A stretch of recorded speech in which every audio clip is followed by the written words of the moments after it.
Welcome to Northlandia, a place to bring your curiosity, because here you will find curiosities. I'm Dan Williamson with the Duluth News Tribune, filling in for Wyatt Buckner, and I will be your guide as we discover unique and fascinating stories here in the Northland. Here we celebrate the region's distinctive people, places, and history. So you've probably heard this joke: how do you get to Carnegie Hall? Practice, practice, practice. Playing off of that, how do you get to a Carnegie Library? Drive, drive, drive. Or bike, bike, bike. Walk, walk, walk. Or, well, you get the idea. The Northland was once home to several libraries started with funding from industrialist Andrew Carnegie. Some are still around, serving their original purpose, while others have been torn down or turned for other use. So what are the stories? Let's venture forth into Northlandia. And joining us is News Tribune features reporter Terry Caddo. Terry, welcome. Thank you for having me, Dan. Terry, what gave you the idea to report a Northlandia feature on Carnegie libraries, and why does this fit into Northlandia? Well, this started out pretty basically as me having a conversation with my editor, Kit. I was saying that I had no idea what to report on for the next Northlandia. And somehow we got onto the topic of different historical features around the area, things that were turned into other things, buildings that were turned from one purpose to another, like a gas station that was turned into a house that was turned back into a gas station, things like that. And I mentioned something about, the Carnegie Library that's now owned by the Duluth Art Institute over in Lincoln Park. And she goes, oh yeah, do we have others of those in the area? And I go, I don't know. And so we pulled up, even reporters will turn to Wikipedia, and there is literally a list of all the different Carnegie libraries in the state of Minnesota on Wikipedia that has been very helpful when I've been trying to find further sources for this story. And it has a full list of here's all the ones that used to exist, here's the ones that were demolished, here's the ones that have been turned into something else, and the ones that are still being used as a library. Yeah, the World Wide Web can be a great resource, even Wiki. And I thought it fit well into Northlandia just because it fit that theme of things that used to be things that are now something else, or that continue to be serving the same purpose, but maybe they've changed and adapted how they do that or found different ways to fill their community's needs. Absolutely. Well, Terry, for those unfamiliar, what is a Carnegie Library? Yes. So Andrew Carnegie, as you mentioned in your fabulous introduction, was an industrialist. He worked a lot in the steel industry, and he sold his company for an enormous amount of money at the time. If you add inflation now, I'm sure it's incredibly more, but it was at $225 million at 1900. Oh, wow. Yeah. So he had an incredible fortune that he'd amassed through time. And he, when he was a kid, had received a lot of help from having a person's private library opened up for working boys on Saturdays. So he grew up going to that library and having that resource be very beneficial to him. So he thought libraries were just fantastical things that would benefit a community greatly. And so he started his first public library at his hometown back in Scotland. And then from there, just put it out there of if people want public libraries, start writing letters to us.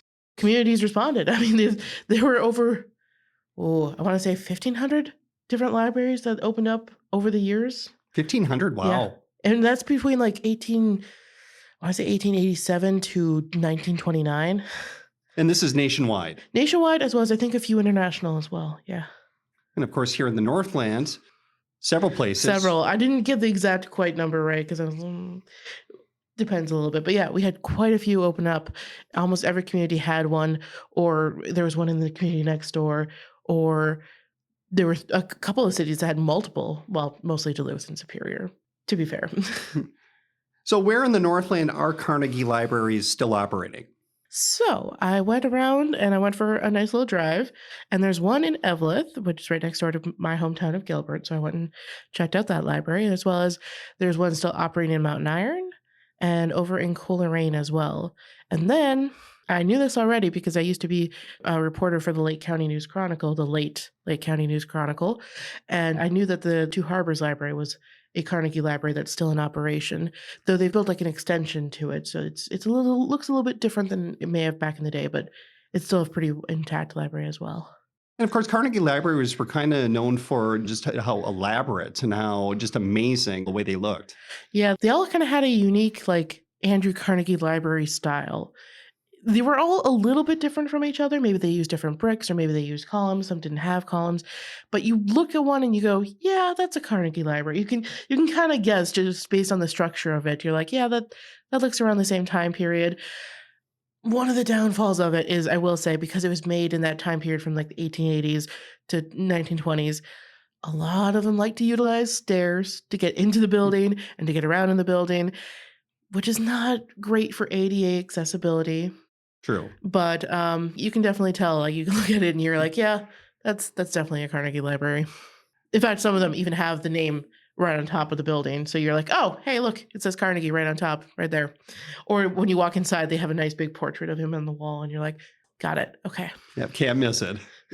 Or they have a lot of another really distinctive, like, quality of them is you walk in and there's a lot of, like, woodworking everywhere, like, the desk is a nice woodwork finish, and there's, like, different trim and yeah, it's pretty fantastical when you walk into one. Well, we've mentioned the places where Carnegie Libraries are still operating here in the Northland. Where are some of the places where they used to be, where perhaps they were torn down? Yeah, so sadly, I discovered that in the Northland specifically, we had three of them that were torn down. At one time, Duluth had three Carnegie libraries. Two of them still stand today, but one that was in West Duluth near the Laura MacArthur School was torn down when they built the West Duluth branch library across the street. So they moved all the books in 1992 and moved everything over there and tore that building down. Then also there was one in Virginia and there's one in Hibbing. Both of those were torn down in the 50s, which felt very sudden because they were both built in like the 1910s to 20s. And then they both got torn down very quickly after. I think it was just based on maybe need or need to move. It's not super clear to me, but yeah. Interesting. Yeah. Mhm. Now, Superior has the unique distinction of being home to Wisconsin's first and last Carnegie Libraries. There's the one on Hammond Avenue that we all see. That was built in 1902, as well as a one-story brick East End branch. That's on East 5th Street. That was built in 1917. Now, this fun fact was featured in the September 2022 edition of the Superior Telegram's Archive Dive podcast with Maria Lockwood and Teddy Moronic. Along with Superior, where else in the Northland are there Carnegie libraries that are repurposed, for current use or maybe even with hopes for future use? Well, I will say I want to add that those two libraries over in Superior are both being repurposed. One of them looking to become a business center type place, and the other one has become a private home that was most recently sold in 2025, just this past summer. But then looking at other libraries, I mentioned earlier that the Duluth Art Institute has the West Lincoln Park Library, Yes. and they've been using that since 1992 as well. They bought it because they wanted to expand their like pottery offerings because it's a good place to have a ceramic studio. And as well as they do a lot of programming there for like arts and community and children, and that's a good space for that. The other Duluth Library, which was back in the day the main Duluth Library, has been home to Ascend Services for a number of years now. That's a business that takes over most of the first floor. And that's a library that has, like, a beautiful, like, kinda dome top to it. As you pass by it on 2nd Street, you might recognize it as you walk, pass by, it's got that lovely red brick look to it. Yes, I've seen that. Yeah. Now, you spoke with a woman who worked at a Carnegie Library in Coleraine. Now, that was built back in 1910. Yeah. Did she talk about her experiences? And if so, what was that like? Oh, she absolutely did. So she's been working there for about 10 years now, and I asked her, "Well, what's it like to work in a building that's been built over 100 years ago and is, a library that was built this way?" And Coleraine is known for having one of its most pristine Carnegie libraries to this day, as in they haven't done a lot to change it. It's very similar to how it was built back in the day. They haven't made a lot of additions, they haven't made a lot of changes. It just is pretty much how it looked back then, with the exception of having, maybe some computers inside and some more better technology. And so she talked a lot about how the building has a lot of challenges. She talked a lot about that ADA issue because she really hates that she can't make it more accessible without ruining some of the integrity of the building. And that gets really hard to kind of struggle with that because she wants to be an accessible space, but also there's the historic preservation part of it. So it's a thing that keeps her up at night. She literally said it's something she thinks about a lot. She also talked a lot about how neat it was. She can definitely see that the design was very like functional. She's got the big desk in the middle where she can kind of see and survey everywhere. Oh, And yeah. she kind of likes it's like the command center of a ship in a way. And they've got great stacks of books. And yeah, they're definitely a very active library. They're a very big community center space. You can tell that just by how much is going on in that space. And they're also the Greenway Public Schools library for the district. So Greenway Public Schools is right across the street from that library. And so the kids walk across the street for their library time. Like they don't have their own separate media center.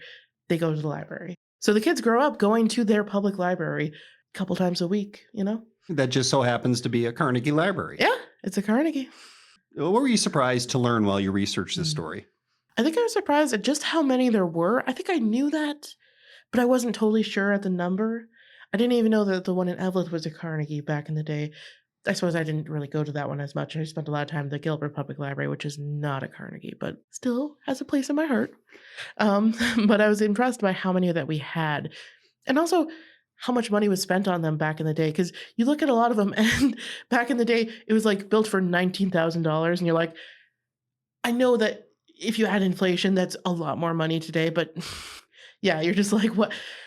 Incredible the amount of work that was done with the amount of money that was put forth by the thing. And as well, I was also very surprised and happy to learn that the Carnegie Corporation is still benefiting these libraries to this day, because back in 2025, all the 4 of the remaining Carnegie libraries that are still operating as libraries got an email from them saying, hey, just making sure we have the right contact information for you because there might be some, funding opportunities in the future.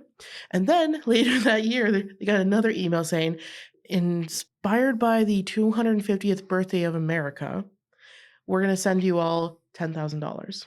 Oh, very cool. Yeah, they all just got $10,000 grants to keep doing the kind of work that they do, as well as they offer sometimes some other grant opportunities through the years. So they've been still supported by Carnegie. They also have to have a lot of community support. That was one of the requirements that Carnegie made when he built these libraries, is that they had to be supported by their communities. But they also offered a little bit to keep them going as well. Nice to know that some of these facilities that could be well over a century old will continue to exist in some way, shape, or form. Yeah, definitely. I think it's cool. I think it's a nice lasting legacy. I love that we still have 4 that are operating as libraries in our area. I think that's a neat legacy to have. My last question for you, Terry. What do you hope our audience, our readers, what do you hope they take away from the story? I will say it is really fun to visit them. I really encourage you to visit either one that's still in operation or visit one that used to be a Carnegie library, because they have a lot of those that are still open to the public, like the one in Lincoln Park, more or less. So I really encourage you to go out and take a look at them. I will say the librarian in Coleraine, she talked a lot about how they get visitors sometimes who are just passing through and they notice the building and they go, oh, that looks like a cool old building. I want to go take a look at that. And so it's definitely worth the trip if you want to drive up there, and you'll have a great conversation with that librarian. She's fantastic. Very cool. Terry, thank you so much for your time. Thank you so much for talking to me. It's great to talk about libraries. You should support your local one, whether it's a Carnegie or not. 100% agree with that. And to read Terry's article for this episode, you can visit duluthnewstribune.com/topics/Northlandia. Before we go, an announcement, as this is our final episode of the Northlandia podcast. Who knows, as they say never, but this podcast began in March of 2023, and between new episodes and bonus episodes, this is the 100th Northlandia episode. On behalf of everyone involved with the podcast, we would like to say thank you to you for listening and for your loyalty. It is truly appreciated. You can still look forward to the News Tribune's monthly Northlandia feature in print and online at duluthnewstribune.com. Again, thank you for joining us on our verbal ventures into Northlandia and discovering the extraordinary stories that you just might miss if you're not in the right place at the right time, ready to step off the beaten path with no rush to return here in Northlandia.